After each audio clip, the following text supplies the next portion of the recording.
Hello, everyone, and thank you for joining us. We're so thankful that you're here to learn more about the recent changes to the NAR Code of Ethics, Standard of Practice.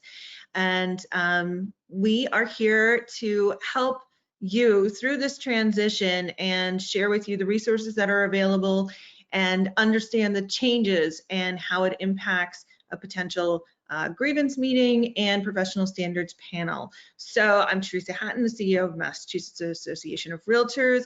Hello, I miss seeing all of you in person. I can't wait till we can do that again. And Kurt, our 2020 president, Kurt Thompson, would you kick us off? Absolutely, and so excited to be here today, and thank you, Matt, for joining us. You are in for a treat. Matt is one of the most knowledgeable people I know on these topics and has done so much for our members. So I don't want to take too much of his time because he's got a lot of great information to share. But Matt, thank you for being here with us today, and thank you for providing this information to the realtors here in Massachusetts. Sure, thanks so much for having me, Kurt. So do I just get wound up and turned loose? Is that it? I think so. Okay. You are unbound and ready to go. I just want to share, if anybody has questions, please use the chat box, the question box. We will be monitoring those. As Matt's talking about what's changed, if you have questions, please put them out there and we'll be reviewing them. I'm going to turn my camera off so that you can all see Matt, and I'll narrate as they come through. Okay, and I am doing my best to watch that as well, but if I miss something, by all means, feel free to virtually throttle me and get my attention. Well, so friends and colleagues in Massachusetts, I so appreciate you having me here to join you. And given that this audience, as I understand it, consists entirely of professional standards volunteers, I want to start out with a huge thank you. What we do at the NAR level really doesn't mean anything if it isn't for the army of trained volunteers that are the boots on the ground and that end up serving on grievance committees and on hearing panels and occasionally appeals panels. So thank you so very much to all of you who do this. And oddly, while I was in the middle of, this has consumed hundreds of hours going back to the first half of the year, so it's not a real recent thing. But at the same time, my state, Illinois, has gotten back into doing hearings virtually. And so I've been dragged into chairing several hearing panels while I've been in the middle of all of this. So I get it, and I appreciate all of you. So I won't spend a ton of time getting into explanation as I would with an audience that's not already well-versed in pro standards, but I'll give you a little bit of background because it occurs to me that in the pro standards universe, you all may be the ones asked by rank and file members, what in the world is all of this? Or what kind of an idiot thought of this? And so I want to do my best to give you a little bit of background and rationale on it. For those of you who may look like me, I'm 22 years in the business and I've never seen a fair housing violation happen in front of my own eyes where I was a firsthand witness to it. And I have seen a few instances of discriminatory hate speech that was outside the realm of real estate work. And what I can tell you is we have had no good tools to deal with it. I'm a multi-office broker owner. I'm in the Champaign, Illinois metro area, 130 miles south of Chicago. And this issue of discriminatory hate speech, and I'm talking about really repugnant, soul-crushing, weaponized hate speech directed at individuals on the basis of being a member of a protected class, or hate speech directed at an entire protected class. Really awful stuff that would, just make your stomach turn. And I say that as not even being somebody who has had any of it directed at me. But it's been really awful stuff. And the market has had no good tools for dealing with it. So you've seen in some of the well-publicized news stories, some of which get shared internationally, that, well, usually early in the article, and the firm disaffiliated with the individual that uttered the hate speech. But the problem is that there was no mechanism for dealing with it in the Code of Ethics, and therefore there was no disciplinary action under the code. And if that person could get reaffiliated with a new firm, there was really nothing that the trade organization could do. If it was private hate speech, personal hate speech outside of the licensed activities, the government licensing agency can't generally do anything about it. The government is restricted by the First Amendment. The government can't say that we're going to sanction you on the basis of private hate speech, as repugnant as it may be. We at NAR, we as a trade organization, a private voluntary trade organization, don't have that First Amendment constraint. That is to say that the Code of Ethics for its entire existence, its purpose has been to raise the bar. NAR has spent our dues dollars really successfully raising consumer awareness by saying we're realtors, we hold ourselves to a higher standard, we voluntarily agree and promise to live by the code. And unfortunately, the That's Who We Are campaign is a double-edged sword, because every time, rare though it may be, but it's more common than you may think, every time we get an example of this repugnant, discriminatory hate speech, that for that news cycle, that for that particular news audience became who we are. And that's not acceptable to me, and I hope it's not acceptable to you. So the issue we had to deal with was discriminatory hate speech. The marketplace really couldn't deal with it because even if the brokerage disaffiliated, there was usually no sanctioning against the actual license. And if the licensee reaffiliated, there was no stopping them. So indeed, I'm in a relatively small company with about 60 licensees, and I fired 2 licensees just this year. One for racially insensitive commentary on social media, but I'd already done an intervention with that person, so it was a second offense. And the other one was for an outright racist slur used in a social media post. And both were reaffiliated, I mean, within a day. Their business didn't miss a beat.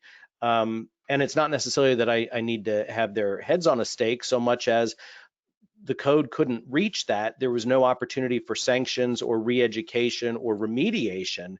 It was just untouchable. So that was the issue that we were asked to look at and determine if Pro Standards could deal with it.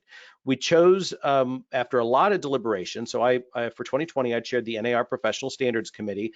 At NAR, that committee has over 100 members. We first met about this in late June. We had a 2.5 hour meeting.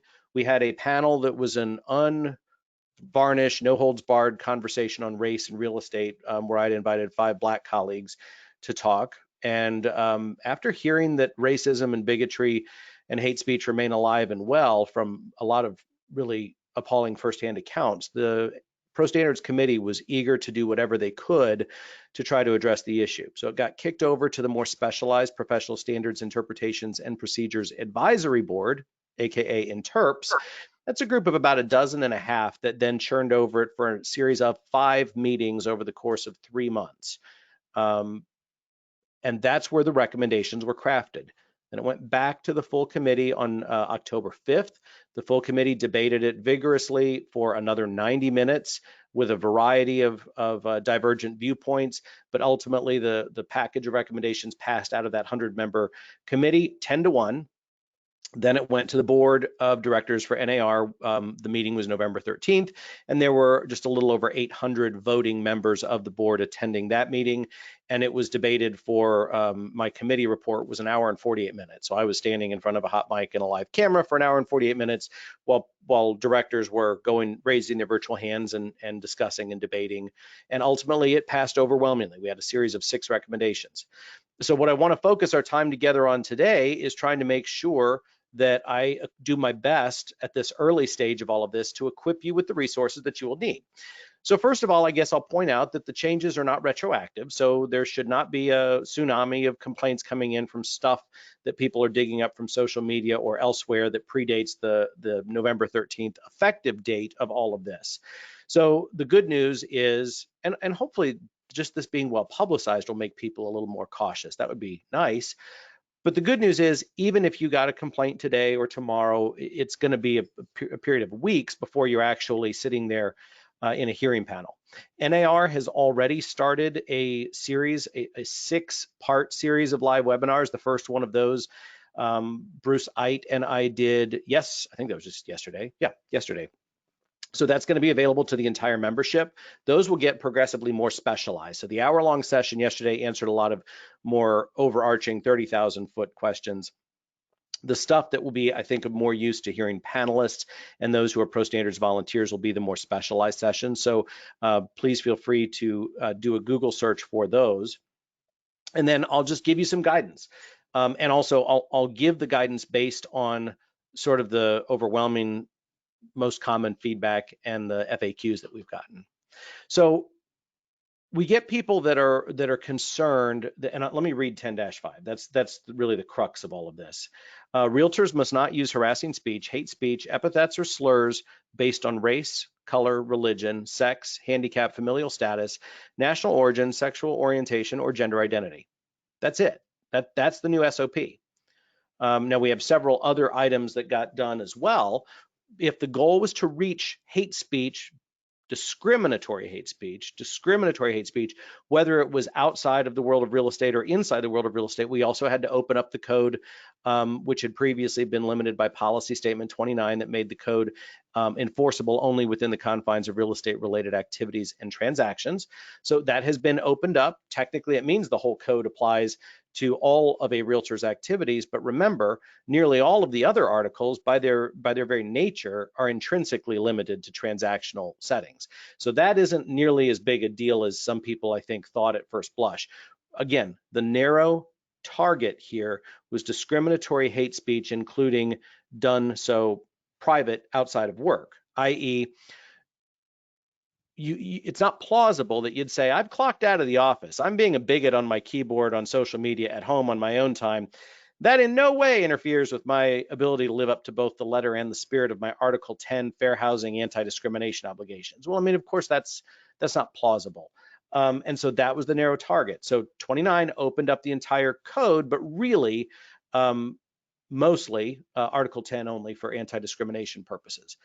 We also have a 2-page new appendix that is designed to guide hearing panelists in making sure that to the greatest extent possible, we have uniform benchmarks for how we interpret. And we can't have, here's the words that you can and cannot say, because context matters. You guys who are in the specialized volunteer arena of administering professional standards are already tasked with making subjective judgment calls on a regular basis. What is or isn't a misleading ad under Article 12? What does or does not paint a true picture? What is or isn't a pertinent fact? So questions like that already are necessarily subjective. They require that the hearing panels make judgment calls to determine what is or isn't over the line. So this is really no different. It's an area that's generated a lot of concern. The rank and file members think, hey, wait a minute, this sounds like it's a huge potential overreach, that my religious beliefs are going to suddenly result in ethics complaints, and on and on and on and on. And again, I just remind you, the target is very narrow. It's discriminatory hate speech, weaponized hate speech. It's not speech that merely offends somebody or that is offensive generally. It doesn't make it an ethics violation to be an a-hole. It's a bad idea to be an a-hole for a lot of other reasons, but that doesn't become actionable under the Code of Ethics under the new 10-5 standard of practice. Rather, it is specific to hate speech, epithets, or slurs that are based on those protected classes. And in this case, only the Article 10 protected classes. Now, I know in Massachusetts, both at the state and in some local jurisdictions, you may have other protected classes, but again, within our arena of administering professional standards complaints, our entire list is the list that appears in Article 10. It doesn't mean that if an Article 10 violation is found and it's and Article 10 is deemed a violation of public trust, thereby triggering mandated reporting to government agencies, it doesn't mean that those government agencies may not undertake their own investigation or have their own findings of discrimination on the basis of additional classes outside of the code. But you and I are operating solely within the confines of the code and the code's codified protected classes. So when it comes to what's inside, what's outside the line, as I said, there are no, here's the list of words you can and can't use. Context matters. I suspect you may on grievance find that you get complaints that really shouldn't make it past grievance. So for example, I think a lot of folks misunderstand this as, well, now it's an ethics violation to be generally offensive or to act hatefully or to somehow flaunt that you support a political candidate that I find to be racist. And therefore you make it into an Article 10 violation or complaint.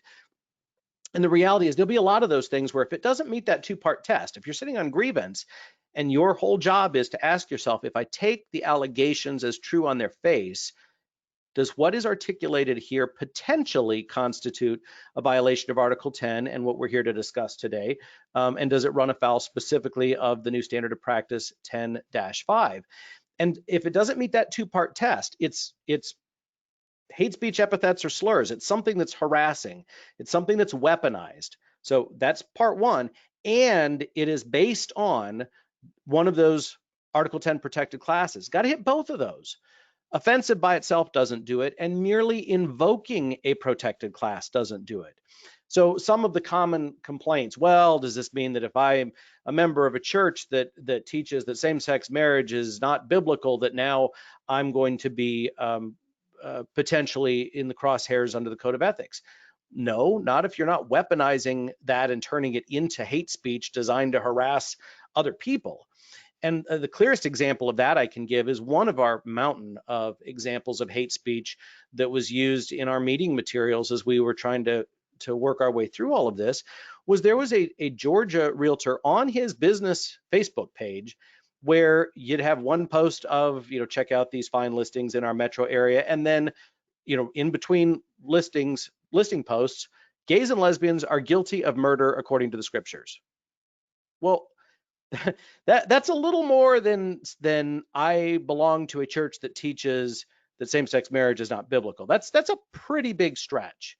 And I'm not here to give you advisory opinions or to tell you how to rule on a case or on a fact pattern that has not presented itself yet, but I use that as an illustration so that you understand it's the difference between, is it a personal belief, a religious conviction, a religious teaching, a political belief, or some other policy position, or am I taking it, weaponizing it, deploying it, and firing it at either the protected classes, any of the protected classes as groups, or firing it at individuals, deploying that hate speech at an individual because that individual is LGBTQ, or because that individual is Muslim or some other protected class.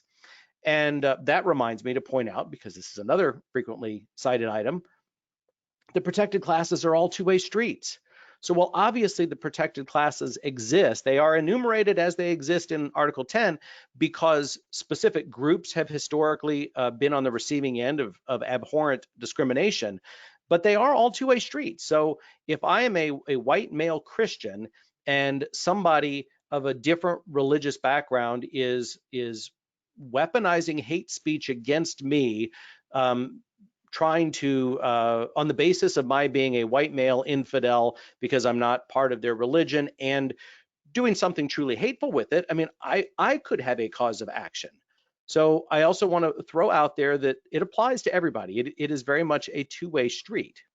So what you'll have on the grievance level is this requirement that you ask yourself the question, if I take this as true, could it be a violation?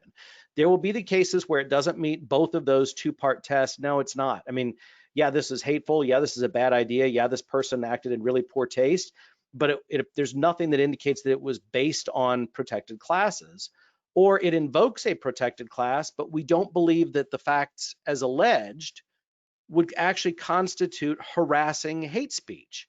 And intent isn't everything. I mean, somebody who could do something really repugnant and not intend it could still be found guilty. But if you're on the grievance side, those are the kinds of questions you're going to have to ask yourselves. And then, of course, on the hearing side, it's all going to depend, as it always does, on the circumstances and both parties. And as is the case with everything else on the ethics side of our Code of Ethics and Arbitration Manual, the complainant is going to have to prove by a clear and convincing standard that, given the entirety of the circumstances and the entirety of the evidence presented, by a clear and convincing standard, it met both of those standards, that it was the hate speech, epithets, or slurs, and that it was based on those protected classes. Matt, can I ask you a question? Please. And I really appreciate, you highlighting those two-part considerations that grievance really needs to consider. In my experience doing this for many, many years, a lot of times grievance committee members, if it's a member of the public that's making a complaint, they want to move it forward, even if maybe it doesn't quite pass, just so that the impression is that we are giving everybody the opportunity to be heard. And I know sometimes when it's a realtor to a realtor complaint, that doesn't happen because everybody should know the process. So any advice as to, you know, grievance committees reviewing this and thinking through that? Well, I think it's reasonable that there be, so rather than necessarily, if it's a member of the public, you know, they're not going to be sitting thumbing through the 273 pages of the Code of Ethics and Arbitration Manual. Normal, well-adjusted people don't do that, and that's a good thing. But I suppose if I were on a grievance committee, I would be looking at probably a little bit of latitude on reading between the lines. Is what is being described? Is there a if the general vibe is that there may be a real violation here, I suppose a little bit of added latitude might be understandable. But again, if you look at, I was angry because they had this bumper sticker. Well, but the bumper sticker wasn't overtly racist. It was because it trumpeted a candidate or a movement that I like or don't like or whatever. Those are going to be the easier ones to dismiss. It just doesn't rise to that level. I can't, there's a limited amount of advice I can give you about the gray areas, because honestly, that's what you guys exist for. Your own brains, and the fact that it's a committee, it's not a single person. The system is not run by a benevolent dictator. And so you guys are going to have to use your best judgment. But based on what we're seeing, based on what is being alleged, do we think if it went to a hearing that what's being alleged really could result in a violation? I also think, and I'm thinking out loud, this part of it is not something that I live in those weeds myself very often. But the other part of it is we always want to be sensitive about not looking to the public like our Code of Ethics enforcement process by default circles the wagons and protects the industry. Because what's so interesting about our industry is it really doesn't. I mean, there isn't any other industry like ours that has such a robust system, and that you guys are such an integral part of. So I hope the overview gives you a sense of the types of distinctions you'll be asked to make. And the biggest thing is I hope you'll just be reminded the target is narrow. Discriminatory hate speech weaponized against somebody or a group on the basis of that protected class. And I'm not seeing questions, so you're welcome. If I'm missing the stash of questions, I really want this to be interactive, folks. I want to make sure that since you're a more specialized group, I'm not here to orient the rank and file who have not been tuned into this stuff. We did have a question, if you would mind repeating the protected classes, and I'm happy to do it, but it sounds like you've been doing it. Yeah. So I'm going to read the entire SOP. It's 10-5. Realtors must not use harassing speech, hate speech, epithets, or slurs based on race, color, religion, sex, handicap, familial status, national origin, sexual orientation, or gender identity. Right. And while this is not an issue in Massachusetts, because like my home state of Illinois, we have legal protection for sexual orientation and gender identity. But in a vast swath of the country, there is no legal protection on the basis of sexual orientation and gender identity. The NAR Code of Ethics is all there is. It's really the only layer of protection that exists. One question that others have asked, hey, age isn't in there, and it's not. Originally, Article 10 has its genesis in the Fair Housing Act. So while the Code of Ethics, way back at its beginning, at its inception in 1913, the code predated license laws in most jurisdictions, and the code became the basis for license laws when they started to evolve. But you may or may not know that the Realtor Trade Organization and the industry fought hard against fair housing, very hard. NAR literally distributed kits to states and locals on how to oppose fair housing, which they derisively referred to as forced housing.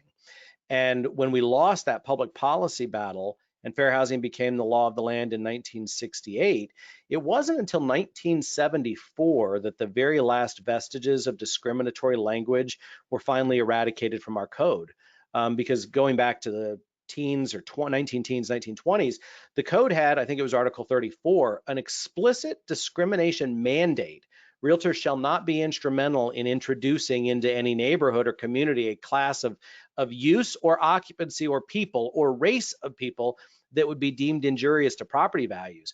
We went from not only being on the wrong side of fair housing, we had a housing discrimination mandate. You could be brought up on charges from our peers back then if you didn't adequately discriminate in housing. So remember, Article 10 was 6 years after fair housing was the law of the land. So originally the Article 10 protected classes mirrored the federally protected classes. And then in the last 10 years, sexual orientation and gender identity got added.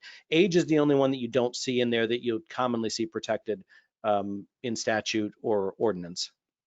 Right, so dovetailing on that, the next question we have is, do the additional protected classes in specific cities, example Cambridge, apply? So I just wanted to share the additional classes. Age is one in Massachusetts, ancestry, genetic information, marital status, veteran or active military status, age, and source of income. So these are not outlined in the Code of Ethics, as Matt mentioned, so it wouldn't come under a violation of the Code of Ethics. It would come under wherever authority that would be, whether it be Department of Professional Licensure or the Housing Authority in Cambridge, etc. So that's where those would apply. Doesn't mean that you don't have to follow those. You still do. You live and work in Massachusetts, but it wouldn't be a complaint that should be filed with your local association of realtors. And so you'll want to make sure, so it's interesting, my community is best known for being home to the flagship campus of the University of Illinois. And I'm very happy to say I've moved a great number of people from Harvard to here. so we get a good number of people that come from Cambridge to here. But yeah, same thing. Urbana, which is by far the most progressive local jurisdiction, we could lock a bunch of us in a room together and challenge us to come up with the most creative, lengthy list of protected classes we could, and you would not be able to come up with all the ones that are in the Urbana Human Rights Ordinance. So it doesn't mean it's not important, and it may be an important thing in your toolkit as you're trying to assist a consumer if there is a possible discrimination-related violation that happens not to be within the confines of what's codified in Article 10. I'll also throw in a quick pitch for the new Fairhaven fair housing simulation exercise that NAR just launched. It just launched last week or week or two ago, right before Thanksgiving, and it's quite good. So if you haven't done it, I would encourage you to do it. It's not one that's crazy obvious. You're presented with scenarios that all seem plausible and would have merit, and I thought it was quite well done.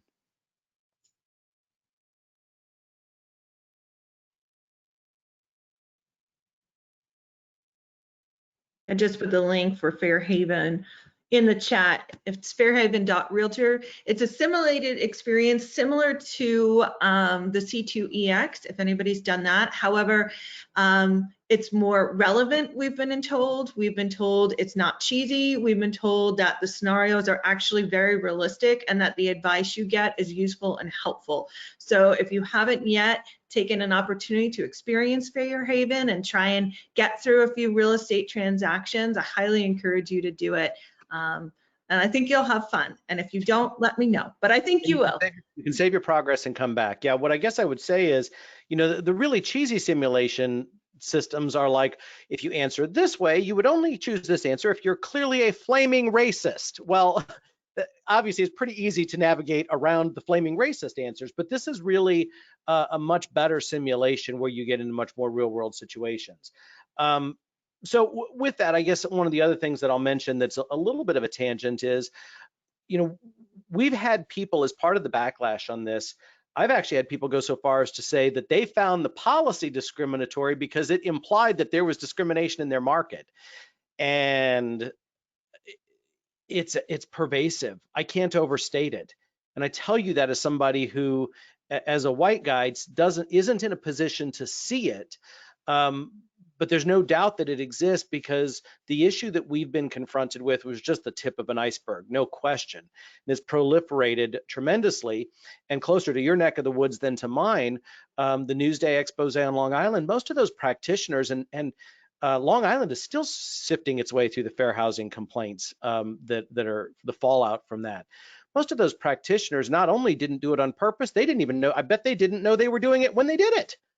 And so it really underscores the insidious nature of implicit bias, because by definition, implicit bias is something about which we are all consciously, not consciously aware. It is entirely subconscious. So I'll make a pitch for one more NAR resource, which is bias override.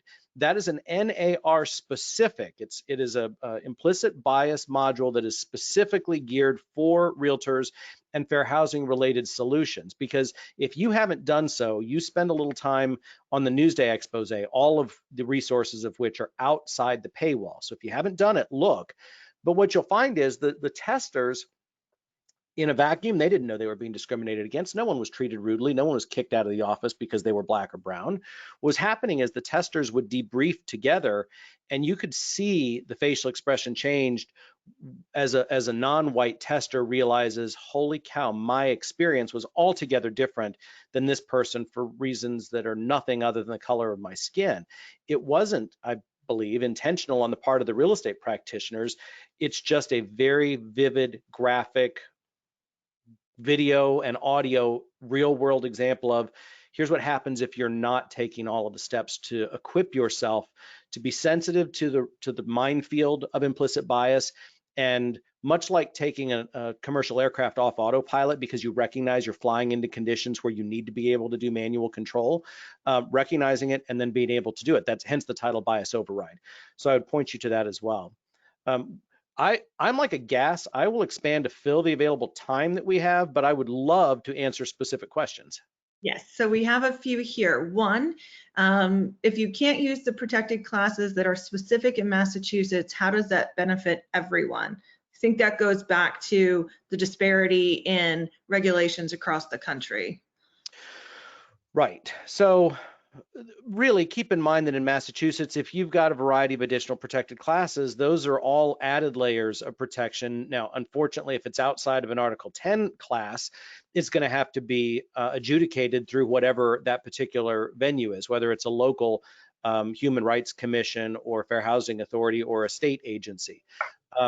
But in the case of the Code of Ethics, understand this is a quantum leap forward, because it's saying that hate speech, which was, so there's two issues with the hate speech. Number one, it really truly is soul crushing for the people that it's aimed at. It's been horrific for me to watch it and hear it and see the instances and the screenshots and the evidence, but it's got to be an order of magnitude or two more impactful and soul crushing if you're the person that it's aimed at. So number one, even though we know that most realtors aren't engaging in the ridiculous, over the top, repugnant behavior, it's not acceptable. It had to stop. And number two, and what really does affect all of us is it ends up reflecting badly on the entire industry and on all of us as realtors. So that was the issue that we really had to deal with. The majority of the cases that we've seen will be that prompted the committee to want to act. The things that galvanized the committee to want to do something about it, we believe this really will take care of. It doesn't solve all of life's problems because there are other classes that get protected other places, and that won't be your particular battle to fight, because you're going to have to potentially assist somebody in, here's the agency that adjudicates complaints on the basis of this protected class with respect to your particular local jurisdiction. But I will tell you, this is a huge new item that we have that will cover a large swath of what we've seen and has been the most abhorrent. So I think this is a key question for a lot of people, and I know it's difficult to answer, but somebody asked to go along with that vein. This question comes up often: who determines what is and is not hate speech? And that's the magic position that everybody on this call finds themselves in. Yep. So that's going to be those hearing panelists. And so you're going to find that in the new, and I'm scrolling in one of my other windows, one moment. But if you get into our new Exhibit 2, which is Appendix 12 to Part 4, Appropriate Interpretation of Standard of Practice 10-5, and Statement of Professional Standards Policy 29. It is a 2-page exhibit, and unlike the SOP itself, which is really succinct, I'm not going to read that to you. There's no way I would keep you awake for that.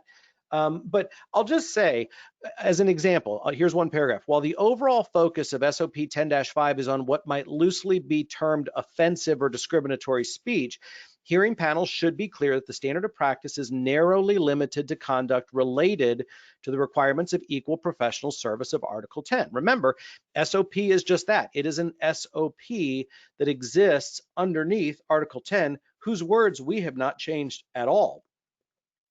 Hearing panels should be fully aware of the nature and scope of the standard of practice under Article 10 and the relationship to fair housing law as described in Appendix 3 to Part 4 of the Code of Ethics and Arbitration Manual. So you've got a couple of pages of guidance specific on helping you draw the line. Ultimately, the line is yours to draw, though. And so one question that a different group asked at the webinar yesterday, which had nearly 2,000 people on it. So the questions were coming fast and furious. Well, what if, could I be brought up on ethics charges because I accidentally misgendered somebody inadvertently? Well, so let me give you a couple of different scenarios. If it was accidental, inadvertent, and not repeated, probably that's not going to be sustained. Probably it may not get past grievance. And if it did get past grievance because the complainant was really offended and painted a picture that could be a possible violation, it seems unlikely that if the respondent came in and said, here's the deal, and I knew the person before they changed gender, so I've got a 30-year history calling the person male pronouns, and now it's female pronouns. It wasn't intentional. I did it more than once, but it wasn't designed to harass. It wasn't intentional, and here's why I was having a harder time getting over it, as opposed to learning that you have misgendered somebody and then intentionally weaponizing the continued misgendering and using it to harass the person. So not everything's going to have a bright line, but hopefully those two scenarios gave you a sense of, yeah, this probably shouldn't cross that line. This shouldn't result in a finding of a violation. And this other one, if the totality of the evidence and the circumstances painted this picture of, oh yeah, this is somebody who was doing it with an intent to harass. And intent is not the be all and end all. Doesn't mean you can't find a violation without intent, but if the overall circumstances point to, yes, this person was harassing this transgender individual and using intentional, repeated, harassing, misgendering to do it, that would be it. Thanks. Okay, we've got quite a few. Please repeat the NAR site, please. If that's for Fairhaven, it's Fairhaven, Make Believe Town, which is FAIRHAVEN.realtor. Why does NAR not include age as a protected class? The code has just never been amended to add it. It was amended twice in the last decade to add sexual orientation and gender identity in separate instances. It just hasn't. It's not because NAR is endorsing ageism. If found to violate the code, what is the punishment, the minimum and the maximum? Okay, so that's a good question. One of the things that we debated at length was, it was interesting because we had these five interps meetings. And Teresa, I want to make sure, is my audio still coming through? Your audio is, your video is frozen for me. I wasn't sure if that was just me. Oh, and your video is frozen for me too. Oh. So that's how it's going. All right, so we spent, I'm pausing for just a moment to wonder what the frozen screen looks like. Am I still there? No. Okay, one moment. Let me go back to. We can hear you, guys. There we go. Okay. Yeah, thanks. All right, thanks for bearing with me. So your question was, I'm sorry. The question was, what's minimum, the maximum? I got it. Nope, good brain day. All right, minimum, maximum. So, you know, we had our group. This was not a group that goes into lockstep groupthink, which is a good thing. And so it's interesting because when we realized how bad the problem was, how pervasive the problem was, we had both the full committee and an overwhelming majority of the interps group that was really galvanized to do something about it. And there was a vocal subset of anyone who crosses this line, one toe across the line, and they go to the 7th level of realtor hell, and and they get smacked around, and just no punishment is too harsh. And then, but ultimately we chose not to do that. And it doesn't mean that there won't be further changes or tweaks to this as we see how this goes, how you guys do with it. So of course, keep me posted. But no, there's no minimum, no maximum. But what you will find is in our stack of stuff, we have, and let me scroll back up my stack of stuff, we have Exhibit 1, which is Appendix 7 to Part 4, which is sanctioning guidelines. And so we do have some revisions to the sanctioning guidelines, which do create some additional examples, some case studies, and some guidance. And so the idea is Article 10, any Article 10 violation, anything involving discrimination is a big deal. It's now automatically, it used to require willful, it doesn't anymore, but it's now automatically considered a violation of the public trust. And that term really just means what subset of our pro standards, of our code of ethics, are really big violations that are sufficiently bad that we break the normal tradition of confidentiality of our process and even confidentiality of the outcomes and the sanctions and say, all right, that doesn't apply here. For this group of things, it is so bad, we're now mandated reporters to the government. Well, discrimination is in that category. So, I mean, it's a big deal, but there's no mandatory sanction here because you could have somebody who you realize, if you're in a hearing panel, you decide, all right, we believe that by clear and convincing evidence, this respondent did violate Article 10 as amplified by standard of practice 10-5. And I'll go back to a misgendering example. We believe this person did this repeatedly and intentionally. We think the person doesn't necessarily, we don't think that the best outcome is going to be going straight to suspension or termination or $15,000 fine. We think, for example, that instead of a common first offense violation of a 3-hour training class and a $250 fine, we think this one's going to be a $1,500 fine and some specific fair housing related training, and particularly as it relates to transgender individuals. So we want to make sure that you guys have the discretion, which is a challenge for you guys. It's a blessing and it's a curse. I can't draw a lot of bright lines for you and say that it's a bunch of binary choices and if this, then this, and then this, and now you're right here, and here's the box that says exactly what the sanctions are going to be. You guys are in charge, as you are already in a lot of instances, with crafting what you think is most appropriate under the circumstances. Thank you. And we have just about 14 minutes left.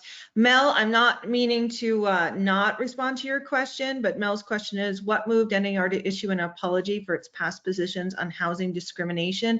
That is not inside of the Professional Standards Committee that Matt chairs. So I will find somebody to respond to that question, but it's not really, I didn't ask Matt to come prepared for NAR's overall positions, but just to focus on 10-5 and the recent changes related to Article 10. And let me circle that back to what we are here to talk about. So the reality is, I'm in my mid 40s, and so unless you've been at this for a lot longer than I have, and I've been at it for 22 years, most of us have only known a realtor trade organization that champions fair housing. Most of us, that's the only NAR that we have known. And so the farther away we get from the really, really ugly history, the easier it is for us not to realize just how bad that history was. And I just happen to have become a student of that history with respect to housing discrimination, Black history more generally, and it's really terrible. So I will say I certainly have seen some backlash on a lot of public forums. I saw realtors that were really angry at that apology because they're like, well, I think the president of NAR owes me an apology because he's painting all of us with a broad brush. And the reality is, for those of you who have not been students of it, I would encourage you to pick up Rothstein's book, The Color of Law, which I think is from 2016, 2017, the Forgotten History of Housing Discrimination. It's not only well researched, but also has a lot of very individual anecdotes. I mean, I shed tears over that book. It's just appalling what our industry did and what our predecessors in our same volunteer posts did generations ago. And so even though we're in a world where the only NAR we've known is one that is a genuine, authentic champion for fair housing, that doesn't mean that my Black peers weren't able to go to college because their parents never had the chance to own a house and mine did, and so they were shut out of intergenerational wealth. So it's important to recognize that what we're dealing with is rooted in an ongoing scourge in our industry, but it's compounded by some really, really sad and appalling baggage. And he thanks you for answering that, giving you an out. Okay, there was a question about, okay, he said, she said, how is there going to be any proof? What's the proof that's required? I love that question. Thank you. See, this is the kind of interactivity I was looking for.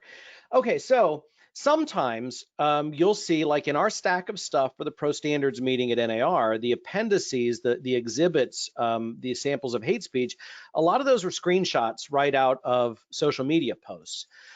So in our world of Article 12 violations, which if in jurisdictions with ethics citation programs, typically Article 12 is a citationable article, because it's one that lends itself to a prima facie showing of evidence. I'm alleging a blind ad and I'm attaching to it the exhibit, which is the blind ad. It's kind of an open shut kind of a deal. Well, in this case, this is going to be that way in some cases. You may look at a social media post and it clearly is beyond the pale, and it clearly is compelling evidence of a violation of Article 10 under SOP 10-5. But if it's a conversation, you're going to have to do all the things that we're used to doing, which does become he said, she said. And I need to remind you, if you are a hearing panelist, now if you're on the grievance, your job is what's alleged a potential violation? That's it. Could it be a potential violation if I assume the allegations are true on their face? But if you're a hearing panelist, you're the one with the messier job of ascribing, making credibility judgments based on the testimony. And so, for example, you're going to want to be very cautious. While we are not bound by the traditional courtroom rules of evidence and limitations on hearsay. You want to be very cautious about making sure that if it is an allegation that somebody said this out loud, that you're getting credible testimony that convinces that panel and gets them over that clear and convincing hurdle that yes, this happened, and the circumstances, the overall totality of it, we believe constituted a violation of Article 10 under SOP 10-5. But you'll have all of those things. We have a lot of our situations where we're used to seeing very, very objective paper evidence. We see a key box report in substantiation of an unauthorized access complaint. And if it's not social media, and if it's not recorded in a voicemail where somebody goes on some racist rant, it's going to be who's testifying, who's not testifying. Is this hearsay? Am I having to take the word of somebody because the words that are being quoted, that person's not here to offer? Ultimately, you have tons of latitude, way more latitude than a judge would have in a courtroom, but still ultimately the complainant has to prove it by a clear and convincing standard. And you, if you are serving as a hearing panelist, are ultimately the arbiter of that credibility. But no pressure. Right. So we got a question about the color of law. Can you repeat the title, the color of law? I can share that in a follow-up with everybody as well.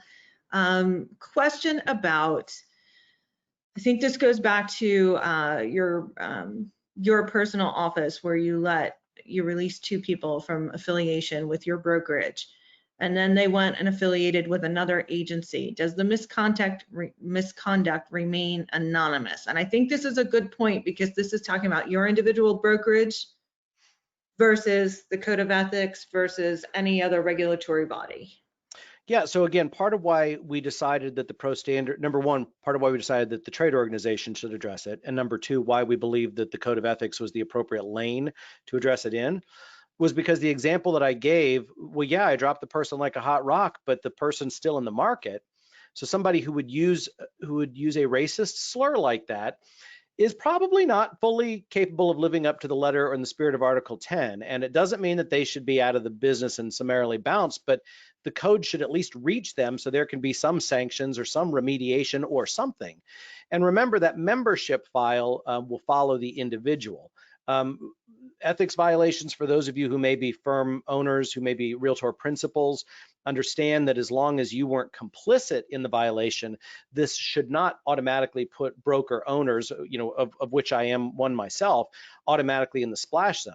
Obviously, if it gets reported to government authorities as a violation of the public trust, which is only going to be actionable by the government if it was real estate related, because remember, the government agencies really can't go after you for personal hate speech, no matter how big it is.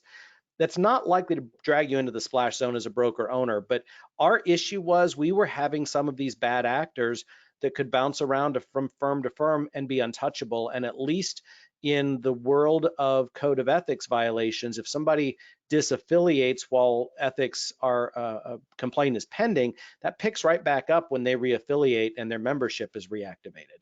Or if it's fully adjudicated and they either are suspended or they disaffiliate and are inactive for a while, that will still follow them if and when they come back, if they've not been barred from membership for a particular period of time. Who can file the complaint? The person being discriminated against, the broker, the coworker? That's the thing with our system, guys. Anybody. In the world of and I happen to also be a law school graduate. There's a expensive degree hanging right over there. But in the world of the law, you have this issue of standing. Does the party have standing to actually bring the case? In the world of pro standards, our code of ethics, that complainant can be anybody. It can be, and it doesn't have to, and they don't have to say, and it happened to me. It could be, this happened, I'm alleging that it was a violation of the code, and I was simply a witness.